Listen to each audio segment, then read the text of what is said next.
In every community, excreta is a natural and very necessary part of day-to-day living. So is the process of removing and treating it. In order to avoid illnesses and disease in our communities, it is important to follow safe and effective steps when removing and treating fecal sludge. Fecal sludge is a mixture of excreta and any other material thrown into an on-site facility. This could include, but is not limited to, water, toilet paper, and solid waste. Fecal sludge is full of disease-causing microorganisms known as pathogens, which are found in excreta.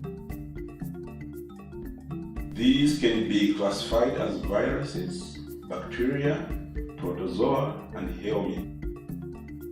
Microorganisms are tiny, minute organisms that cannot be seen by the naked eye. But they are real, ready, and dangerous, waiting for the chance to infect a new host with sickness and disease. It is important to practice safe behavior when it comes to fecal sludge management to avoid becoming a host and breeding grounds to these pathogens.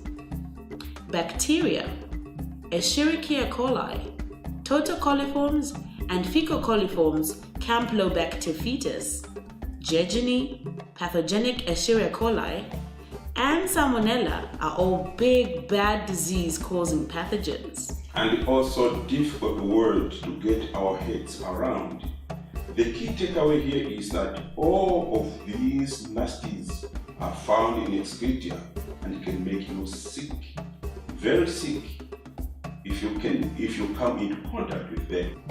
Bacteria usually enters a new host by ingestion, in water, on food, on fingers, in dirt, but some may also enter through the lungs by inhalation of tiny droplets, or through the eye, rubbing the eye with fecally contaminated fingers. Once you're infected with this bacteria, you become part of the problem by passing it on through excrement. Yes, this means diarrhea, dehydration, and feeling really sick. When handling fecal sludge, it is important to always wear protective gear like gloves and masks, and to wash carefully afterward. Protozoa, Entamoeba, Histolytica, Giardia, Lamblia, and Cryptosporidium are commonly known as protozoa.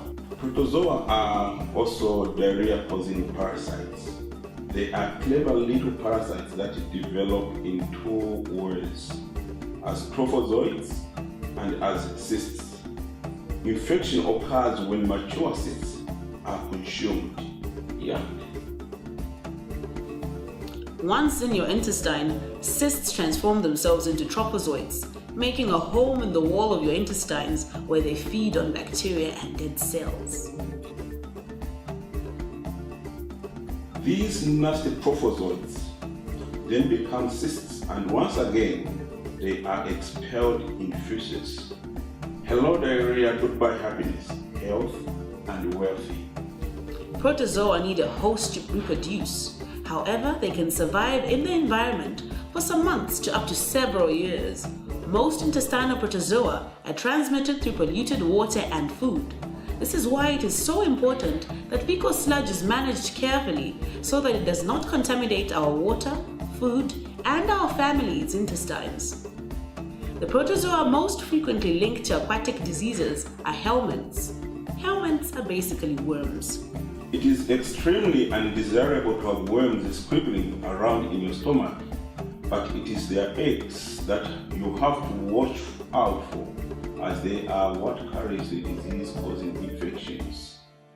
Ascaris eggs and Bilharzia eggs are some of the worst offenders. These eggs are transmitted through direct contact with polluted sludge or fecal material.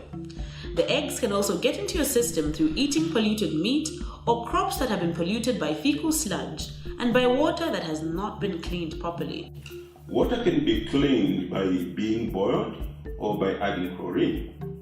Helminths need to occupy a human body for their life cycle to continue, but this is severely detrimental to humans.